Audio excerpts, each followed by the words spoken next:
seja muito bem-vindo aqui ao nosso FamaCast, o podcast oficial da Faculdade Amadeus da Fama.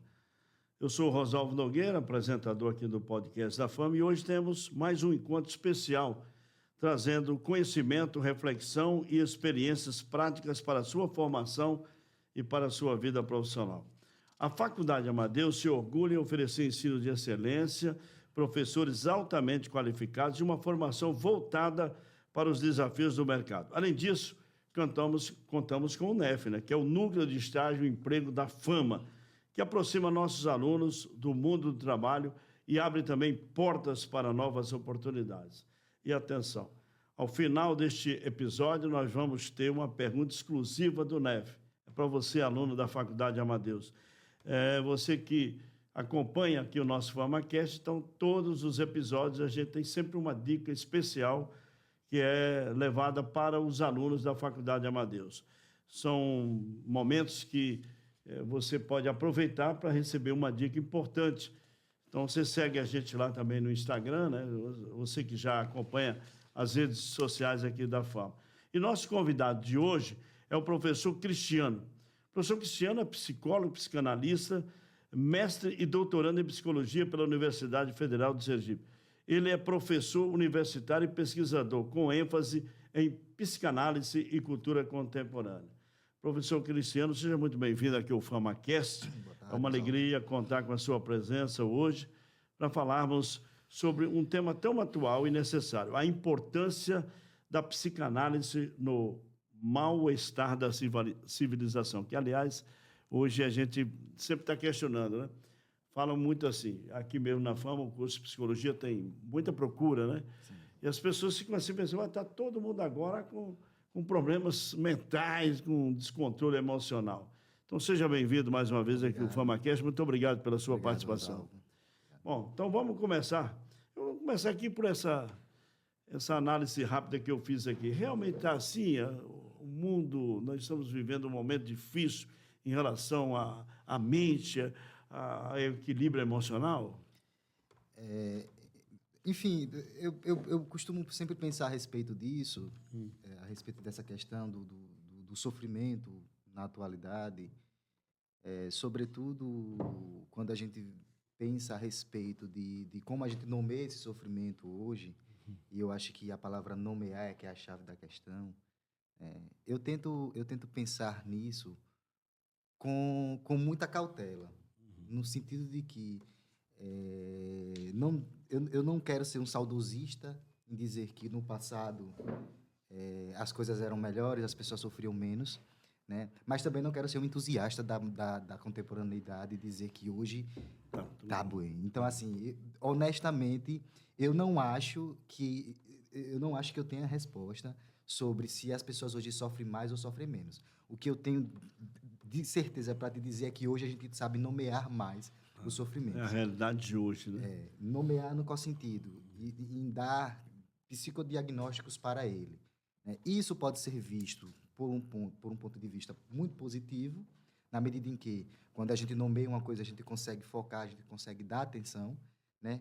E pode ser muito negativo por outro lado, na medida em que fenômenos que são inerentes aos sujeitos humanos, vivências, comportamentos, relações, quando são identificados conflitos, a gente vê esses fenômenos capturados pela medicina, ou pelo discurso médico, ou pelo discurso da psicologia, né? Ou seja, a gente coloca o que seria uma experiência humana por excelência, como o sofrimento, a gente coloca rótulos, né? Ou seja, eu não sou mais alguém que sofre porque sofro, eu sou alguém que sofre porque tenho depressão, porque tenho ansiedade. Então, não dá para dizer está melhor, está pior. A gente tem novas formas de lidar com o sofrimento, né? Agora, tem muitas questões que a gente pode pensar a respeito, que é dessa mudança que a gente tem que foi muito abrupta, né? Da sociedade que a gente tem contemporânea para uma sociedade moderna, e a gente vê essa mudança em vários aspectos. A gente vê, e não podemos deixar de lado, talvez seja esse o fator mais importante, a gente vê uma mudança do ponto de vista econômico, socioeconômico, né? E essa mudança socioeconômica por mais que a gente não esteja atentos a isso, mas essas mudanças socioeconômicas são elas que determinam muita coisa das nossas vidas individuais, como eu me relaciono. Então, eu passo de uma sociedade, uma sociedade moderna, uma sociedade da industrialização, uma sociedade do trabalho material, para uma sociedade do trabalho imaterial, né? E isso não é trivial. A gente hoje dá muita ênfase ao trabalho. O que Michel Foucault, um filósofo francês, vai chamar de empreendedorismo de si. Hoje as pessoas perdem sua individualidade e passam a ser... elas não são mais CPFs, elas são CNPJs. Né? Todo mundo fala isso, né? Então, assim, essa mudança do ponto de vista socioeconômico vai determinar as formas como a gente se relaciona. E aí a gente tem o que Bill Churran vai falar, né? Uma sociedade do cansaço. As pessoas andam muito cansadas. Entendeu? Então, assim, isso é um agravante. A gente vai ter, do ponto de vista das relações... Esse é o mal-estar da civilização, então, que a gente está falando? Em Freud, não, porque... Não, né? Em Freud, o mal-estar, Freud vai falar que o mal-estar é mais... do ponto de vista... Não que ele não dê importância à cultura, porque a cultura é essencial para instaurar um mal-estar, mas o mal-estar é algo inerente ao sujeito civilizado. Não dá para ser um sujeito civilizado, ou seja, estar imerso na cultura e não ter o mal-estar. Porque nós temos desejos e esses desejos são interceptados pela cultura. Logo, instaura-se o mal-estar. Claro que isso vai se desdobrar. Freud, inclusive, tem um livro de 1930 que ele fala especificamente sobre isso. O nome do livro é O Mal-Estar na Cultura, ou O Mal-Estar na Civilização, depende da tradução. Né? Freud vai falar exatamente sobre isso. Mas ele vai fazer esse texto é importante porque vem marcar, talvez ele colocar uma pedra na teoria dele, dizendo assim, existe uma pulsão no ser humano que é uma pulsão de destrutividade. E isso é inimigo da cultura. E isso instaura o mal-estar. Existem muitas questões dentro da própria teoria psicanalítica que questionam esse posicionamento de Freud por ser um posicionamento muito pessimista. Pelo momento que Freud estava passando, ele sai da Primeira Guerra Mundial, tem a gripe espanhola, que muitas pessoas morrem, se não me falha a memória, 40 milhões de pessoas no mundo morrem, inclusive Freud perde uma filha. Então, a perspectiva dele sobre a sociedade acaba se tornando mais pessimista, né? E o mal-estar seria isso, essa pulsão de destrutividade que causa esse mal-estar pelo sentimento de culpa, né, Rosalvo? A dinâmica, do ponto de vista psicanalítico, é essa.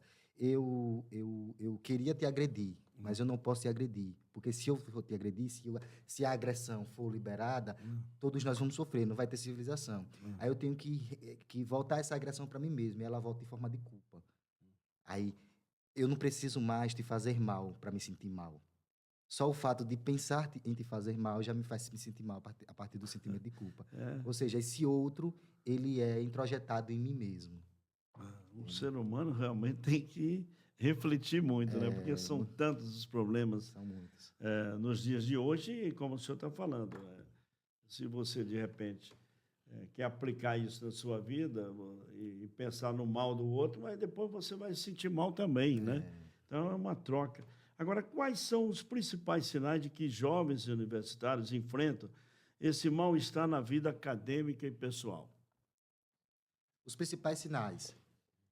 Eita, a pergunta... Porque a gente está mais preparado para responder quais as motivações. Né? Mas os sinais são esses que a gente começou falando. Por exemplo, acadêmicos exaustos. Cansaço, né? Ansiosos. A maioria dos alunos, muito ansiosos. Tem uma coisa também, Rosalvo, que a gente observa muito, né, nessa jornada, enquanto professor universitário, enfim, enquanto acadêmico, de um modo geral, a questão de que as relações acadêmicas, né, a forma de a gente hoje fazer educação mudou, no sentido de que um aluno ele tem acesso a qualquer informação a partir desse dispositivo. Logo, a sala de aula não é mais um lugar exclusivamente de você, enquanto professor, passar o conhecimento para o aluno. A sala de aula hoje é o lugar de você, junto com o aluno, produzir conhecimento. vocês assimilarem conhecimento. Então, há o que eu chamo, enfim, grosso modo, uma apologia da ignorância, mas não é uma apologia da ignorância burra. É porque os jovens, eles são inteligentes, né? O mundo que a gente vive hoje não exige desse jovem que ele se forme, que ele tenha um conhecimento acadêmico, justamente por essa questão que eu falei, desse sujeito empreendedor de si. Então, a gente vai ver em podcasts, por exemplo, crianças que são coaches mirins que vão dizer assim, eu não preciso estudar, para que eu vou estudar? Isso é um erro grande, está no caminho certo. Isso é um erro enorme. Por quê? Porque a gente precisa entender que a educação, ela precisa ter um fim em si mesma. O aluno, ele precisa ter o seu conhecimento, tentar adquirir o seu conhecimento, né, dentro do que ele faz.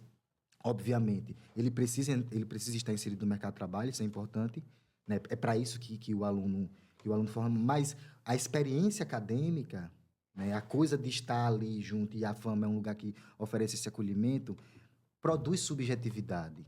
Você aprender lhe transforma enquanto ser humano. Não é só para você ser um profissional. Isso é muito importante. E aí, por que, Cristiano, os jovens estão mais ansiosos? E quais os sinais? Os sinais são esses. Os alunos, esses jovens, eles perderam essa noção por conta de um equívoco, de que você não precisa estudar, você pode empreender. Não que não possa empreender, o empreendedorismo é legal, é importante. A gente critica, mas a gente sabe da importância, né? Mas você tem que empreender, você tem que fazer, você tem que se colocar no mundo do mercado, mas só que, ao mesmo tempo, e aí é um ponto negativo do neoliberalismo, que é a cultura que a gente vive, que é meio que uma loteria. Alguns ganham muito por um golpe de sorte, e outros, a maioria, nada. E você, às vezes, fica pensando, eu tenho um conteúdo, tenho um bom trabalho, coloco lá nas minhas redes e ninguém vê. Ninguém vê, Quer dizer, enquanto você vê um jovem, ou qualquer jovenzinho, não preciso estudar, basta eu gravar aqui um vídeo e levar aqui um conteúdo que essa galera gosta, né? Tanto é que a gente fica vendo aí na televisão, de vez em quando, a polícia prendendo um influencer. O que é isso? Então, é um jovem despreparado que entrou nesse pique, nessa velocidade que o senhor fala, né? No querer ganhar rápido, né? E não se preparou antes. Isso, claro, também as redes sociais, elas têm uma certa culpa porque foram lançadas e ninguém para orientar, né? Não sei se eu estou me expressando bem, mas assim, é como se eu fosse um empresário, joga aí no ar. Não, é perfeita a sua colocação, porque assim, eu sempre falo isso até para os meus alunos. Eu vou pegar uma emissora de televisão para produzir uma novela, ela tem que contratar atores, diretores, enfim, câmeras, enfim, uma equipe. Produtores, tem que fazer cenário, maquiagem, etc. O cara que cria uma rede social como o TikTok, por exemplo, ele só criou o aplicativo. As pessoas produzem conteúdo para ele. Aí tem-se a falsa ilusão do influencer que, não, eu sou dono de mim, eu ganho meu dinheiro. Mas se o TikTok, Instagram e YouTube cair amanhã, ele está desempregado. Ele trabalha para alguém, ele produz para alguém. É essa a ilusão que a gente tem. Né? Na verdade, são essas big techs, né? Elas que mandam, né? Elas que mandam. Mas elas jogam o jovem lá, o jovem se empolga. É como vocês, de repente, ela pode, vamos cortar isso aqui. Sim. Como acontece muito, eles ficam mudando, daqui a pouco você não vai ser mais monetarizado por aqui. Pronto, está desempregado, como você diz.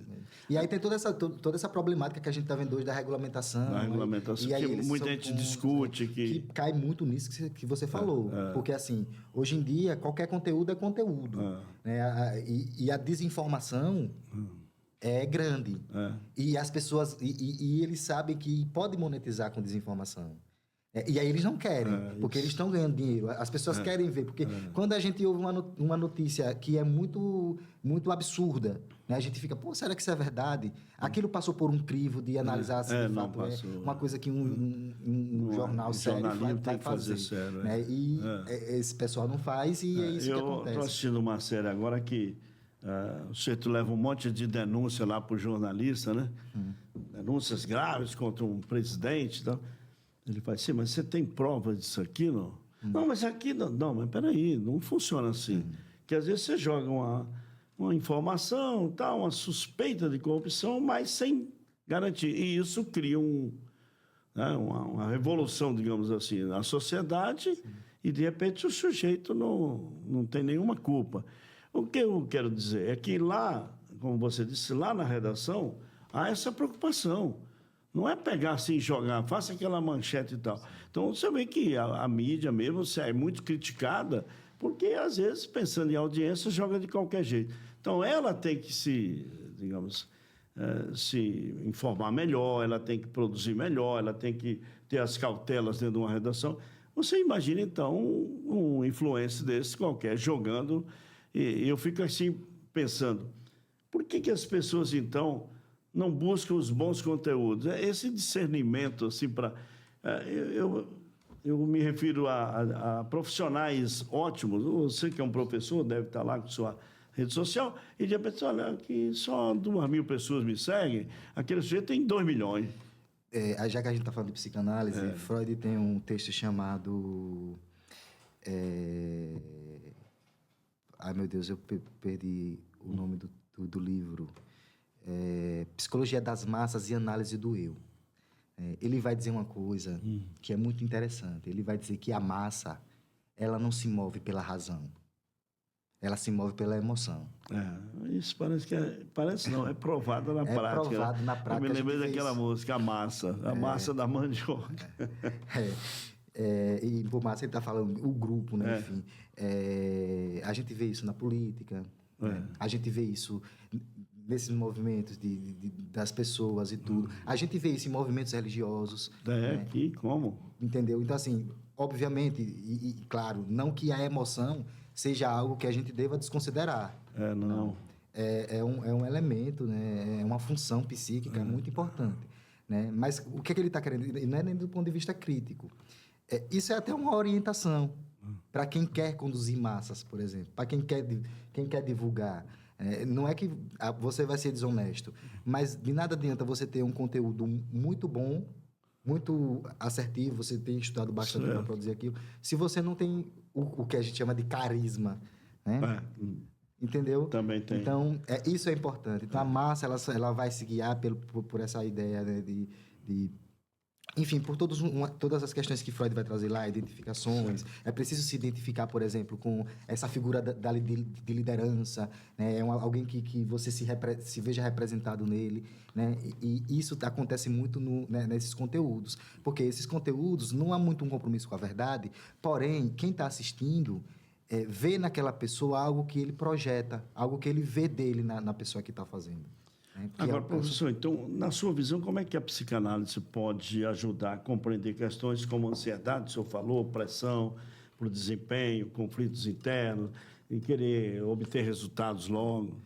A psicanálise, ela eu vou chamar de abordagem, porque a gente está falando da psicanálise dentro de uma área que seria as psicologias, mas psicanálise e psicologia são coisas diferentes. Né? Mas a psicanálise vai ser uma área do conhecimento que não vai se limitar às psicopatologias que a gente tem no mundo, ansiedade, enfim. Para a psicanálise, tristeza, angústia, ansiedade são fenômenos humanos. A gente não necessariamente trabalha para burlar, para pular esse fenômeno. O intuito da psicanálise levar esse sujeito a entender quais os mecanismos que, por exemplo, os levam a estar ansioso, ou entender o que é a sua ansiedade. Diferente de outras psicologias, por exemplo, as psicologias baseadas em evidência, que vai entender, por exemplo, algo como disfuncional, tem muita questão de pensamentos intrusivos e tal. A psicanálise vai dizer, não é intrusivo, aquele pensamento é seu, você tem que trabalhá-lo. Então, a psicanálise oferece ao sujeito uma possibilidade de pensar sobre si, né? De enfrentar e fazer uma coisa que talvez seja o trabalho, o cerne do trabalho psicanalítico, é fazer com que o sujeito elabore, ou seja, o sujeito reveja as suas questões, né? Entenda em que ambiente ele está, né? Porque, por exemplo, de nada adianta a gente falar que um sujeito tem ansiedade se ele está, por exemplo, num trabalho que exigiu mais do que ele pode dar. Obviamente, ele vai estar ansioso. Não dá para psicanalizar isso. O mundo que a gente está, as pessoas estão mais ansiosas. Não é por questões individuais das pessoas. É porque o mundo tem exigido mais das pessoas. Então, não dá para psicanalizar, não dá para psicologizar, não dá para medicalizar isso. Dá para dizer assim, não, a gente tem um problema, e a psicanálise é importante por isso, porque a psicanálise tanto é uma área do conhecimento do ponto de vista clínico, mas também a psicanálise se propõe a olhar a cultura, a olhar o mundo. É dever do psicanalista e do psicólogo, quem está me assistindo que entenda isso, é dever do psicanalista e do psicólogo olhar para a cultura do seu tempo. Isso Lacan já disse, né? É nossa função, porque eu trabalho com o sujeito hoje. Então, não dá para entender ele, por que ele está ansioso. Será que são por questões individuais? Às vezes não, às vezes ele está num contexto familiar ruim. Né? Então, tem questões que são muito objetivas, nem tudo é subjetivo. Né? Então, isso é importante pensar. Sr. Cristiano, como é que a psicanálise dialoga, então, com outras áreas de conhecimento? Vamos lá, como educação, administração, contabilidade, nesse enfrentamento dos desafios contemporâneos. A psicanálise é utilizada, é muito utilizada por outras áreas mesmo. Educação, administração, o próprio direito também. Ela dialoga na medida em que é a psicanálise que busca entender quais as formas pelas quais os sujeitos estabelecem suas relações. Sim. É uma coisa que a gente chama de relações intersubjetivas. Né? Então, é preciso entender, por exemplo, no campo da administração, e quem trabalha com administração trabalha com pessoas, com seres humanos, gestão, né? Com gestão. Né? Então, entender como, do ponto de vista... Obviamente, eu sou muito leigo na área da administração, mas, enfim, né? Do ponto de vista dessas relações... O que motiva determinado sujeito dentro de uma cultura da empresa. Do ponto de vista da educação, a psicanálise é muito importante, porque a psicanálise é quem vai colocar... questões a respeito do olhar para o aluno, né? Porque a gente por muito tempo teve uma noção de educação que se moldava em aquele aluno precisa aprender, eu preciso fazer com que ele aprenda, né? E eu preciso moldar o comportamento dele para que ele assimile o conteúdo da melhor forma. E a psicanálise vem olhar para o outro lado. A psicanálise vai entender qual o desejo daquele aluno. Né? Então, assim, a psicanálise que vai olhar para o desejo do ser humano. E é o desejo que nos movimenta. Então, a psicanálise vai ser importante para qualquer área que você possa pensar. Por exemplo, de que forma os estudantes podem se beneficiar da escuta psicanalítica, mesmo sem estar em um processo terapêutico formal? A escuta psicanalítica sem um processo terapêutico? De que forma? O estudante pode se beneficiar com essa escuta psicanalítica, mesmo sem estar com esse processo terapêutico? Assim, uma escuta... Porque uma psicanálise não existe sem clínica. Sim. O psicanalista ele é um profissional clínico por excelência. Porque se a gente pensa numa reflexão psicanalítica a respeito de determinados fenômenos e que não se atente primeiro para o fenômeno, porque a psicanálise ocorre da seguinte forma, Rosalvo. A gente tem um paciente, né, e a partir do paciente, a partir da análise de vários pacientes, a gente desenvolve uma teoria. Foi assim que Freud criou a psicanálise. Não é o contrário, não é a partir da teoria que eu trabalho o paciente.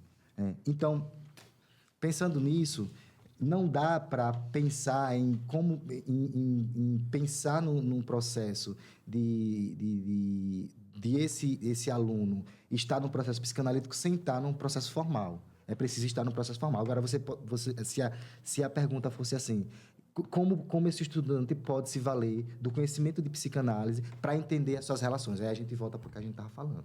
Entender que nós somos movidos por desejo, existe falta. Muitas vezes, o que o outro não gosta em mim ou o que eu não gosto no outro diz muito sobre mim.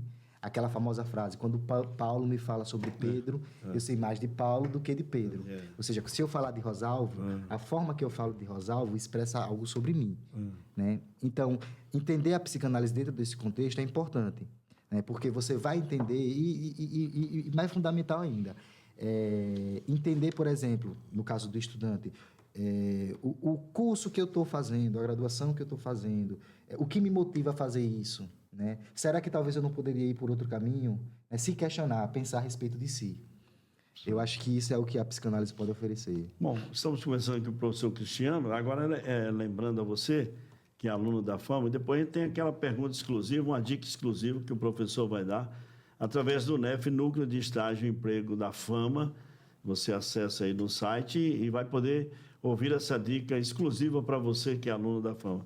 Professor, mas seguindo aqui nas perguntas, a sociedade atual parece, o senhor já falou muito isso, valorizar a produtividade acima de tudo. Como a psicanálise pode contribuir para repensar esse modelo? A psicanálise é uma área do conhecimento que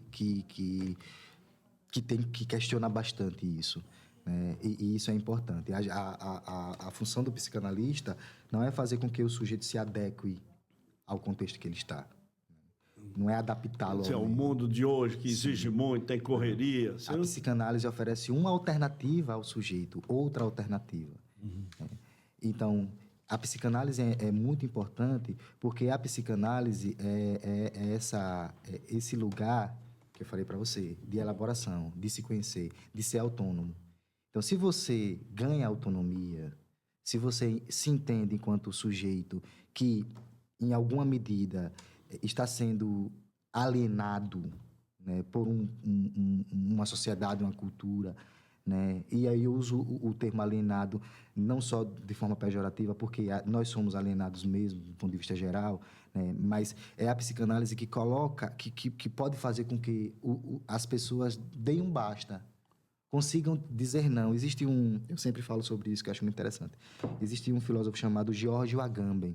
Ele disse que liberdade é poder não. Ele não está dizendo que liberdade é não poder. É poder não. Porque não poder, a gente não pode muita coisa, né? Mas vende-se a ideia de que a gente pode tudo. Também não é bem assim, né? Mas também não é bem assim. Mas só que essa ideia de que a gente pode tudo, que a gente consegue tudo que a gente deseja, tem uma questão. O que eu acho que eu quero não sou eu que quero por mim. É a influência que os dispositivos que eu tenho, que me cercam, as redes sociais, a mídia, enfim, a cultura, enfim, determinam o que eu desejo. Então, liberdade é poder não, no sentido de que liberdade é mesmo diante da possibilidade do ter, eu dizer eu não quero. Porque as possibilidades são muitas. E isso gera muita angústia. Porque a única certeza que você tem quando você faz uma escolha, que você escolhe por uma coisa, é que você perdeu um monte de outras coisas, né? Dá essa impressão mesmo. Às vezes, poxa, perdi aquela chance, mas devia ter aceitado aquilo ali. Exatamente. Se culpa, né? Sim. E aí ele vai dizer que o conceito de liberdade, você estar livre no mundo de hoje, é você conseguir dizer não a coisas que talvez você ache que você quer, mas talvez você nem queira, né? É você saber dizer sim para as coisas certas. E você só consegue isso quando você se conhece. Quando você conhece o que é seu desejo e o que é o desejo do outro. O que é que você quer de fato ou o que é que os outros querem por você, né? Porque a gente é cercado por isso. Uma criança hoje cresce a partir das mídias digitais entendendo que ela deseja o quê? Que ela quer ser youtuber, né? Que ela precisa daquele brinquedo tal. Aí quando cresce um pouquinho, daquele celular tal, daquele... Isso é o desejo dela? Eu querer a próxima atualização do iPhone é meu desejo? Não é. Porque se não tivesse... E desejo é sempre falta. É interessante isso, é uma boa colocação. Porque a gente pega o iPhone assim, mas o meu iPhone não atualiza mais com isso aí. Então pronto, fica aí. Pois é. É uma decisão sua, né? Porque a questão não é mais pela utilidade, né? As empresas hoje não vendem mais produtos, eles vendem felicidade. Que é um problema, né? Que é um problema. Deixa eu fazer outra pergunta. Quais seriam os riscos de não olharmos para esse mal-estar? O que pode acontecer em termos de saúde mental e das relações sociais? Os riscos é o que a gente está vendo. É o que a gente está fazendo. Os riscos são esses, o que a gente está vivendo hoje. Porque se a gente entende, aí tem um conceito chamado imperativo da felicidade, né? Que é o que todos nós devemos ser felizes. Você abre o Instagram, tá lá, todo mundo postando foto feliz, todo mundo viajando e tal. né? Há uma exigência por você performar, né? Que é a sociedade, a cultura do narcisismo, que a gente chama, né? Você tem que se mostrar bem, você tem que se apresentar bem. E com as redes sociais isso ficou mais... Isso ficou mais claro. Claro. Né? Aí o que acontece? Se eu me afirmo enquanto um sujeito feliz por excelência, eu estou negando a minha essência enquanto sujeito humano. O sofrimento é inerente. Felicidade a gente tem de vez em quando. Né? Quando eu digo não para o fato de que as coisas não estão caminhando bem, eu fecho os olhos para esse sofrimento e eles vão aparecer a partir dos sintomas que a gente está vendo. Ansiedade, depressão. Muitas pessoas se tornam dependentes químicos por conta disso também. Porque a realidade é muito dura. Né? E qual é a alternativa? Quer dizer, não há diferença da psicanálise em relação ao passado, de você dizer, chegar, está vendo aí? Mas agora, porque tem as redes sociais, a evolução tecnológica, por isso que você anda mais ansioso. Tem alguma diferença, assim, em relação ao passado? É como eu falei, as formas de sofrimento só mudam. A psicanálise foi criada para trabalhar a histeria. Porque hoje em dia, muita gente fala assim, ó, rapaz, vai fazer uma terapia, pô, é melhor, você está angustiado. Né? E as pessoas que fazem a terapia, engraçado, eu já ouvi muito, rapaz, melhorei pra caramba. Porque, de repente, você está nesse complexo de entendimento do ser humano, né? Disso tudo, será que isso é o que eu quero? Será que eu tomei essa decisão por mim ou porque fui influenciado? Você está nessa angústia toda e a pessoa diz, quando você vai lá fazer uma terapia, você se sente melhor. Sim. É como na terapia o quê? Que são terapeutas, psicanalistas também, psicólogos, são todos esses profissionais? Sim. A psicologia tem essa vantagem de oferecer vários recursos. Tem pessoas que, por exemplo, não gostam do método psicanalítico, mas a psicologia tem outras abordagens que podem ser trabalhadas. Mas essa pergunta que você fez sobre... A psicanálise hoje trabalha com o sofrimento que pode ser justificado a partir desse excesso, de tudo que a gente falou. E antigamente. Só que tem um livro de Bauman mesmo, que é O Mal Está na Pós-Modernidade. É um livro até mais antigo.